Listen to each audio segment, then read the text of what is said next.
Hari ini kita akan ngobrol-ngobrol dengan seseorang yang sudah Tuhan percayakan lama melakukan pelayanan. Lama itu bisa sampai, kalau dibilang usianya beliau itu sekarang sudah kepala 7 loh. Tetapi masih melayani Tuhan. Mari kita sapa Pastor Elisa Tampilang. Shalom Ibu. Shalom. Gimana kabarnya? Wah, luar biasa. Luar biasa. Sehat terus ya Bu? Amin. Amin, puji Tuhan. Ibu, saya mengenal Ibu itu dari tahun 2012 ya. Dan Ibu sudah berkecimpung di pelayanan di YHS Church Makassar ya Bu. Nah, kalau boleh tahu sejak kapan Ibu pelayanan Bu? Saya pelayanan sejak tahun 84-85 itu saya lahir baru. Disitulah waktu itu saya melayani. Di mana itu Bu? Ya di Makassar juga. Di Makassar. Tahun 84. Iya. Sudah pelayanan sahabat sukses. Wow, saya baru umur berapa itu ya? Dan pelayanan apa pertama kali yang Ibu lakukan? Pelayanan pertama itu memang tidak terarah karena cuma kerinduan karena sudah lahir baru dan saya adalah miliknya Tuhan. Jadi seperti di dalam hati saya itu menggebu-gebu sepertinya, berapi-api rasanya itu. Tetapi pada waktu itu ya tidak tahu karena belum ada gereja YHS juga nggak ada. Ya ikut-ikut saja di mana ada persekutuan doa. Gitu. Mulai melayani dengan memimpin doa, membawa persembahan, mungkin seperti itu ya Bu ya. Hal kecil, hal yang sepertinya sepele, tapi itu menyenangkan hati Tuhan, begitu ya Bu? Amin. Kalau menurut Ibu Elisa sendiri, apa sih arti pelayanan itu Bu? Kalau saya melihat sampai hari ini, pelayanan itu merupakan satu pekerjaan yang termulia yang pernah saya kerjakan. Ya. Mengapa? Karena pekerjaan melayani Tuhan itu adalah melakukan pekerjaan Tuhan, melayani Tuhan itu sendiri, ya. Jadi bukan pekerjaan dunia. Saya sebenarnya pada waktu itu masih sibuk dengan pekerjaan dunia sebagai dosen di Fakultas Kedokteran Unhas. Pada tahun itu 88, 84, 85 itu pada waktu saya ada di kantor di Unhas itu, hati saya ini menuju kepada pelayanan itu, ya. Jadi saya rasanya mau pulang dari kantor itu. Saya tidak tahu kenapa sampai begitu, tetapi hati saya ini sepertinya berapi-api sekali. Apalagi kalau misalnya ada KKR, ada apa, pokoknya dimanapun saya ikuti itu. Dan roh saya itu menyala-nyala. Dan sampai hari ini roh itu tidak pernah padam dalam hidup saya. Masa sih Bu? Iya. Gak pernah ngerasa capek, punggung pegel, kaki kayak mau patah gitu ya Bu ya. Terus kan belum lagi kita penampilan juga harus baik terus. Orang kadang kantong mata terlihat saja kan nggak enak gitu ya Bu ya. Nah, nggak pernah merasa capek Bu? Iya, itulah kalau saya bilang tidak pernah merasa capek, ya tentu ada capeknya juga. Tetapi bukan capek karena saya itu bekerja keras, ya. Bukan karena capek saya ini melakukan sesuatu yang memakai tenaga saya. Oh, itu nggak ada. Ya, pelayanan Tuhan itu sebenarnya tidak memakai tenaga dengan kekuatan kita, ya. Gitu ya. Kalau dengan kekuatan kita mungkin kita merasa capek. Seperti banyak orang bertanya, kok ibu kok nggak capek-capek ya? Saya rasa capeknya apa? Tenaga kita kan biasa-biasa. Tetapi saya percaya Roh Kudus itu yang memberikan saya kekuatan, sehingga bukan saya yang capek, ya, karena Tuhan ada dalam hidup saya itu. Wow, begitu ya Bu ya. Iya. Berarti ketika kita pelayanan dan kita merasa capek sampai akhirnya kita menyerah, berarti kita tidak mengandalkan Tuhan. Iya, Begitu maksudnya, itu kekuatan sendiri maksud kekuatan saya itu. sendiri. Terpaksa gitu.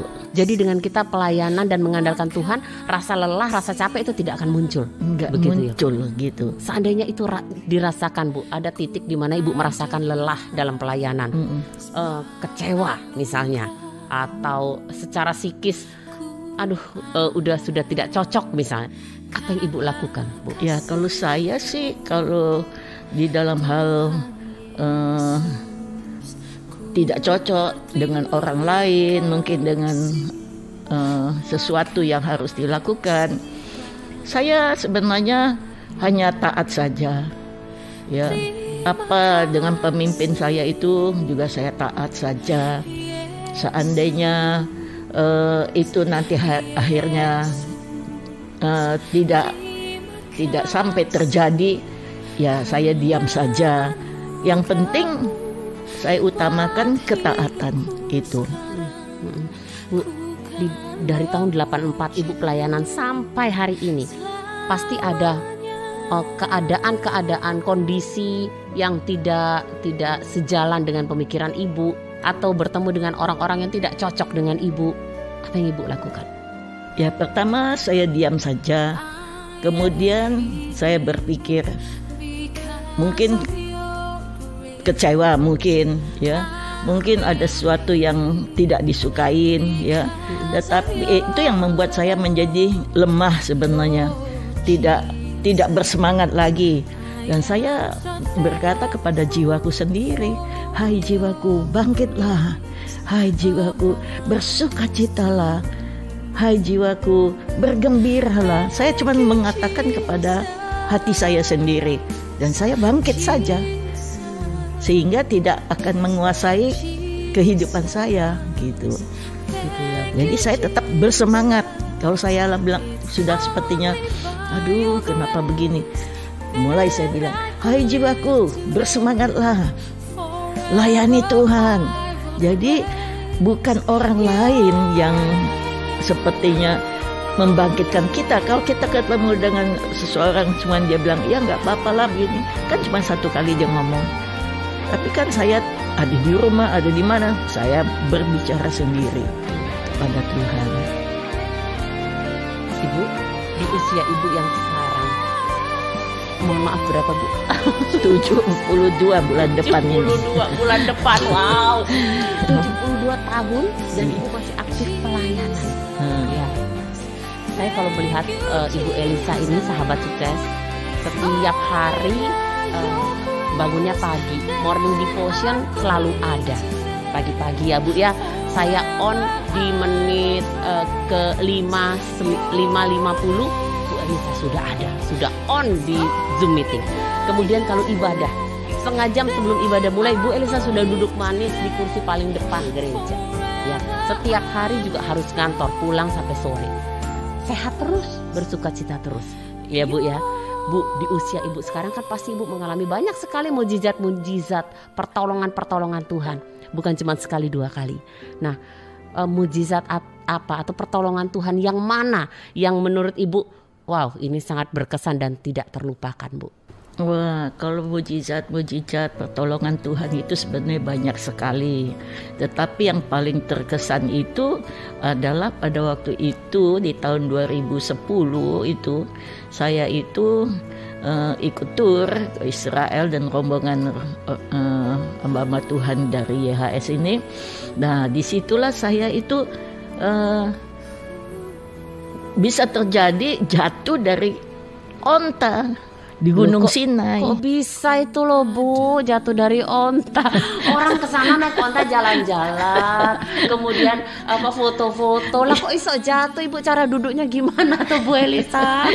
Cerita dulu Bu, gimana bisa? Iya. Sama siapa waktu itu?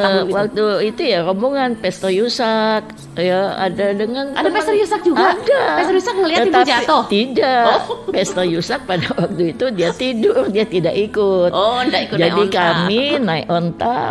Itu bangun subuh jamnya di Mesir itu jam 1 gitu ya. Dingin sekali pada waktu itu. Udah kami dapat onta satu-satu, naiklah satu-satu. Ada berapa gitu. orang itu Bu yang pergi waktu itu? Yang naik onta maksud saya? Lumayan.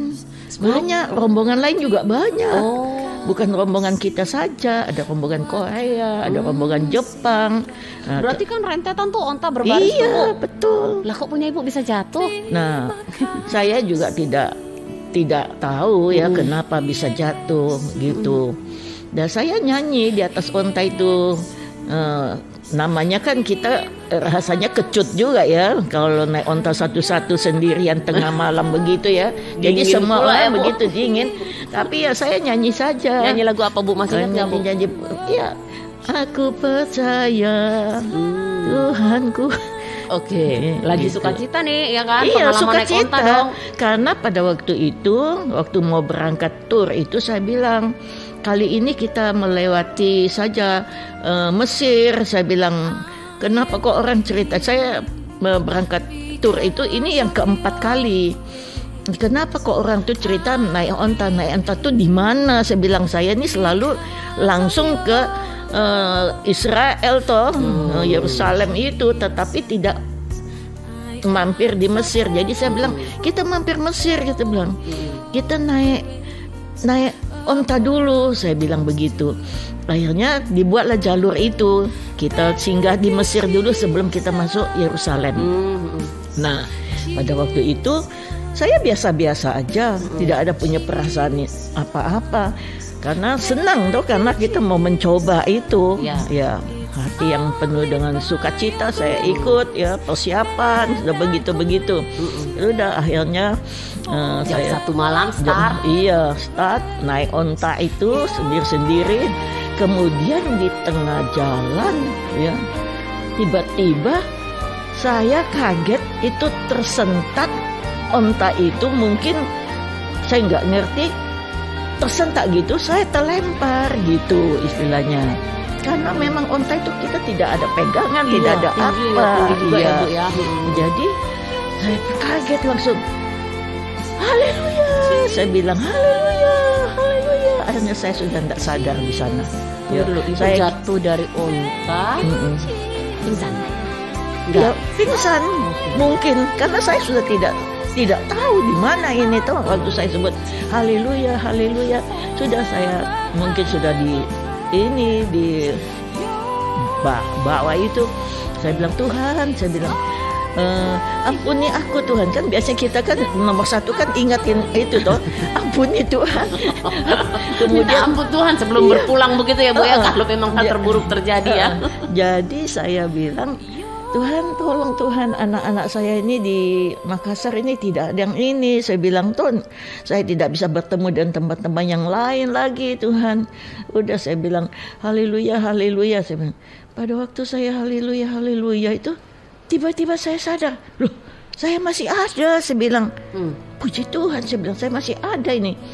Kemudian saya kan waktu saya masih ada tuh, sementara saya itu lagi digotong-gotong orang. Oh begitu, jadi memang sudah banyak yang menolong Ibu. Yang ada tuh cuma orang yang pemegang onta, yang onta berdua, jadi ada temannya satu. Jadi saya lagi didukung, diangkat begitu supaya saya bisa naik ke atas. Kan tak bisa, saya kan berat begitu.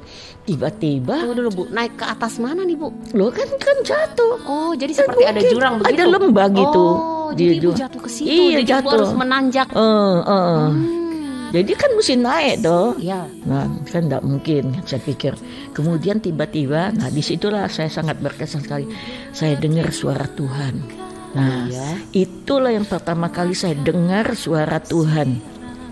Yang selama ini orang bilang ada suara Tuhan, tetapi saya dengar sekali di telinga saya, dia bilang panjat, kalau tidak engkau tidak selamat.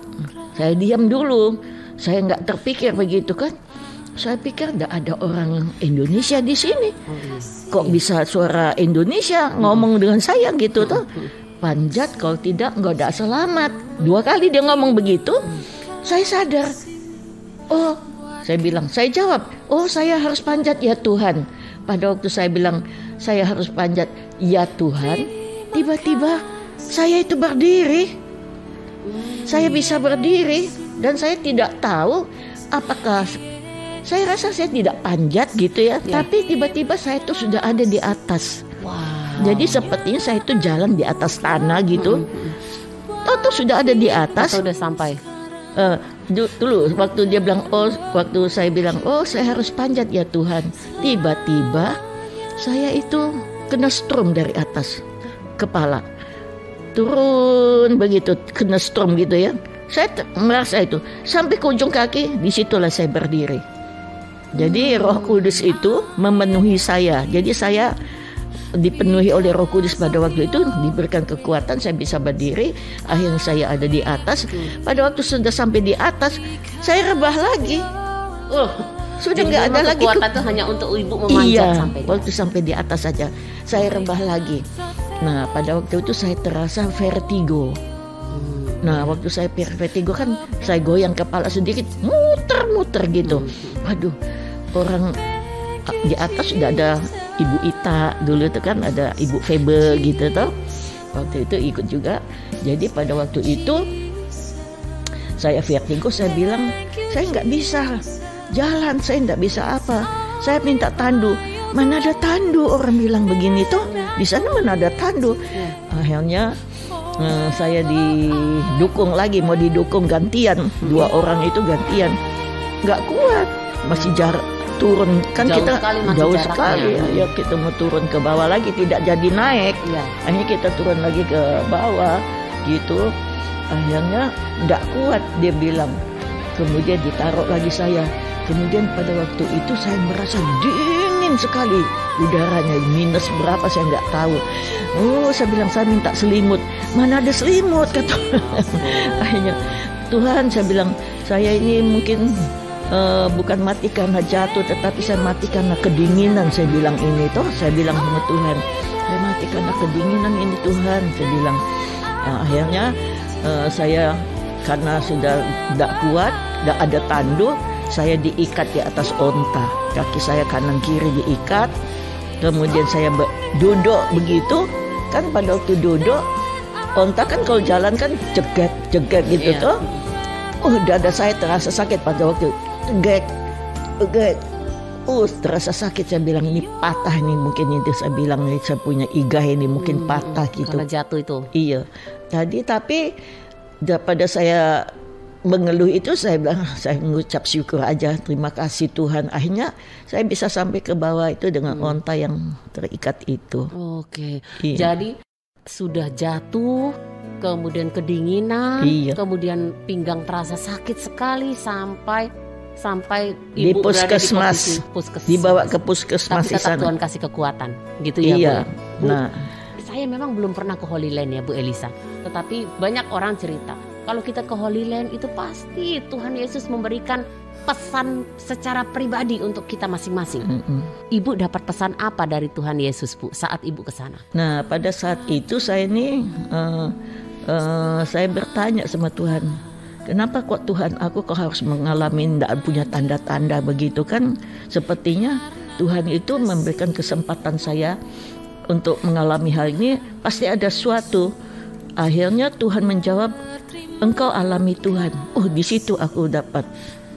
Selama pelayanan sudah berapa tahun sampai tahun 2010 itu, baru saya bisa merasakan itulah mengalami Tuhan. Ya, orang Kristen jadi saya pikir kalau belum mengalami Tuhan, ya dia cuma percaya Tuhan, tetapi kan ragu-ragu. Saya sampai hari ini sudah tidak ragu lagi bahwa Tuhan itu ada. Jelas ya, bahkan ibu sudah mendengar suaranya Tuhan di sana. Iya, karena saya mendengar sendiri suaranya Tuhan. Itulah yang menjadi keyakinan saya itu. Saya kalau ada apa-apa saya lebih takut kepada Tuhan karena Tuhan memang ada. Gitu. Dan ibu juga akhirnya untuk pelayanan semakin bersemangat karena ibu melayani Tuhan yang sesungguhnya, yang sudah menolong ibu, memberi kekuatan untuk ibu, begitu ya Bu ya. Wow, dahsyat. Pengalaman yang kok kesannya waduh jatuh dari onta, tapi disitulah ibu mengalami Tuhan ya Bu ya. Bu, kalau itu sudah menjadi pengalaman ibu mendapatkan pertolongan dan mukjizat dari Tuhan. Nah, kondisi sekarang nih Bu, di pandemi ini kan banyak sekali orang yang juga merasa terpuruk Bu. Terpuruk, merasa terkena dampak dari pandemi ini, Bu. Bagaimana dengan Ibu? Saya selama pandemi ini, keadaan saya itu seolah-olah Tuhan sudah siapkan, tidak mengalami hal-hal yang seperti seburuk mereka. Kenapa saya bisa bilang begitu? Pada akhir tahun 2019 ya, tahun 2019, saya ini berdoa sudah 4-5 tahun untuk menjual rumah saya. Ada satu rumah yang saya beli di daerah Daeng Tatak sana. Saya mulai ketik, bikin rumah ini dijual. Hubungin HP saya gitu. Saya tempel dari dalam tapi bukan dari luar. Dalam 1 minggu saja sudah ada yang telepon. Kemudian batal karena dia bilang aku cuma mau kontrak. Oh enggak, saya bilang enggak jadi. Kemudian minggu kedua ada lagi satu yang datang. Aku mau lihat. Langsung dia bilang aku melihat. Aku ya janjian, aku bilang hari Senin aku libur, kita ke sana. Akhirnya dilihat. Dilihat langsung apa jawabannya? Langsung oke, tanpa Tidak ada tawar-menawar. Tidak ada tawar-menawar. Harga langsung cocok. Harga langsung cocok. Tidak pakai renov-renov lagi. Tidak ada. Langsung urusan di notaris, bank, uang kontan. Luar biasa. Padahal di zaman pandemi begini ya, Bu. Yang sebelum kata orang di akhir Desember. Akhir Desember mau masuk pandemi. Nah, begitu. Akhirnya sudah itu oke. Saya bilang ini pasti Tuhan ini. Tidak mungkin dia tidak tawar 1 sen pun tidak. Ya. Tidak ada itu. Sampai saya ini Tuhan ini. Kesabaranku dijawab oleh Tuhan ini. Aku bilang begitu kan. Akhirnya bulan Februari saya masih pergi ke Korea Jepang itu tur. Sudah mulai ada pandemi bulan itu. Maret masuk Indonesia. Maret itu masuk Indonesia, saya sudah ada di sini. Itu jadi saya punya uang istilahnya itu kan, menikmati. Jadi saya nggak ngalami sampai hari ini, saya tidak mengalami apa yang dirasakan orang itu, kesulitan secara ekonomi. Tapi tidak, Ibu justru sudah Tuhan siapkan dengan hasil Tuhan. penjualan rumah di Daeng Tatak. Iya, itu yang saya ini Tuhan pelihara. Itu secara ekonomi. Kalau secara fisik, Bu, Ibu kemarin sempat terkena COVID-19. Itu saya sempat terkena itu karena yang disebut sebagai klaster keluarga. Ya, pada akhir tahun itu anak-anak saya dari Parepare, dari Luwu itu datang. Ya, maksudnya mau tahun baruan di sini gitu. Tapi yang dari Parepare ini ternyata kalau yang dari Luwu aman karena dia kan swab antigen naik pesawat. Yang Parepare kan tidak. Tidak, lewat darat ya, lewat Bu. darat sampai di Makassar dia merasa demam. Jadi bilang makan obat. Mau obat turun, dia bilang. Nanti aku sudah bagus, iya sudah berkeringat ini, dia bilang begitu. Tapi yang anak saya yang pertama, yang Luwu itu pada waktu itu mau pulang kembali dan harus swab lagi kan. Akhirnya dia pergi swab, saya bilang, ayo coba ikut aja periksa, siapa tahu ada sakit apa, mungkin COVID apa siapa kan kita tahu lebih cepat. Akhirnya mereka pergilah ya ke Siloam. Sampai di Siloam rame gitu, antri sudah periksa, mereka jalan dulu ambil hasilnya. Tiba-tiba ditelepon mereka. Pada waktu sudah ditelepon, apa hasilnya? Dia bilang positif, harus balik. Di situ ketahuan balik. Ternyata semua yang periksa itu baik di Luwu juga sudah positif. Dan termasuk Ibu.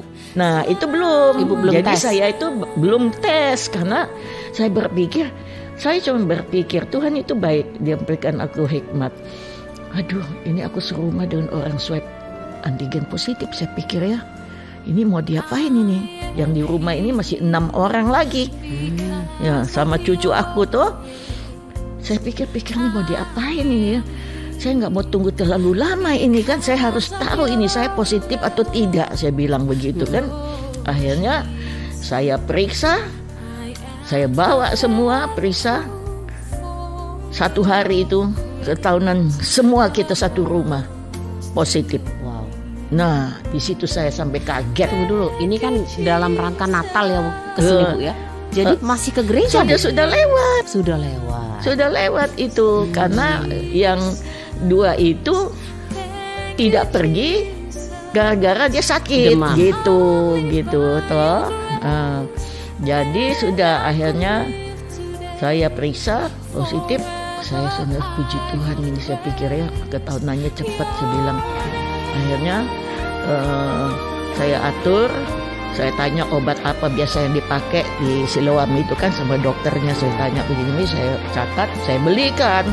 Udah pokoknya atur ya semua.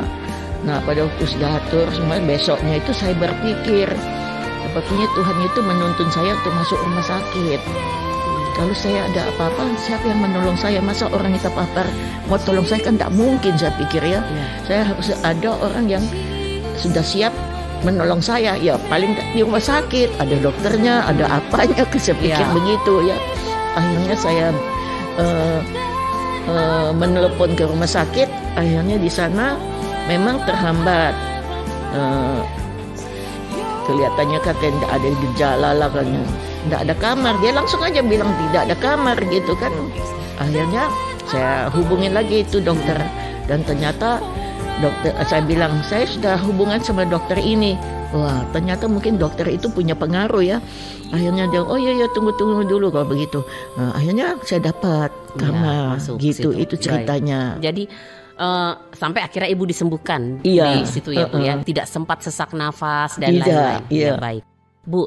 Tadi kan seisi rumah Ibu sudah positif ini. Iya. Yang masuk rumah sakit hanya Ibu atau ada anggota keluarga lain? Yang sakit yang panas tadi.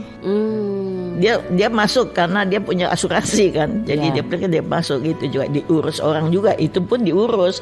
Tidak mudah untuk masuk rumah sakit ternyata begitu. Tapi disembuhkan semua Bu? Sembuh semua. Semuanya Puji ya. Tuhan. Puji Tuhan. Baik, Ibu luar biasa. Pertolongan demi pertolongan yang Tuhan berikan ke Ibu sampai saat ini ya Bu Elisa. Dan Ibu masih tetap berapi-api dalam melayani Tuhan Yesus. Kami juga berdoa semoga Ibu tetap diberikan kesehatan, sukacita, damai sejahtera dalam pelayanan ya Bu. Bu, terakhir, apa pesan Ibu untuk kami semua ini Bu, duta-duta Kristus yang diberi kepercayaan oleh Tuhan untuk melayani Dia?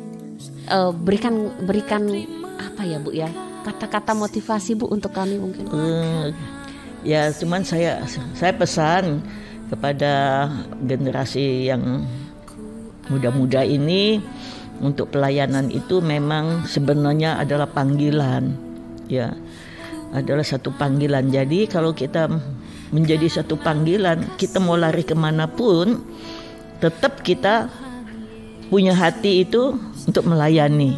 Ya, nah orang yang begitu setialah, bukan tidak ada masalah persoalan, tetapi itu pasti ada. Dan biarlah masalah persoalan itu menjadi satu proses bagi kita untuk naik ke level yang lebih tinggi. Ya, kita jangan mundur, tetapi kita tetap saja melayani dengan setia, dan lihat nanti ke depan pasti Tuhan itu yang akan memberikan sesuatu yang lebih. Amin. Baik, Pastor Elisa Tambilang, terima kasih banyak Ibu untuk cerita-cerita yang sangat memberkati. Kesaksian bahwa Tuhan Yesus itu ada, ya, kesaksian bahwa Tuhan Yesus selalu menolong tepat pada waktunya dan memberi kekuatan untuk kita. Terima kasih juga untuk wejangannya bagi kami para duta Kristus yang masih muda-muda, yang akan membuat kami lebih bersemangat lagi dalam melayani ya Bu, ya, karena ada panggilan dari Tuhan Yesus. Terima kasih Ibu, kami ucapkan selamat melayani. Tuhan Yesus memberkati Ibu. Tuhan Yesus berkati. Bersama Pastor Elisa Tambilang, seorang hamba Tuhan yang melayani sejak tahun 84. Wow, sampai saat ini Tuhan masih mempercayakan pelayanannya bersama beliau. Saya Lili Tobing, Yeshua HaMashiach, bless you.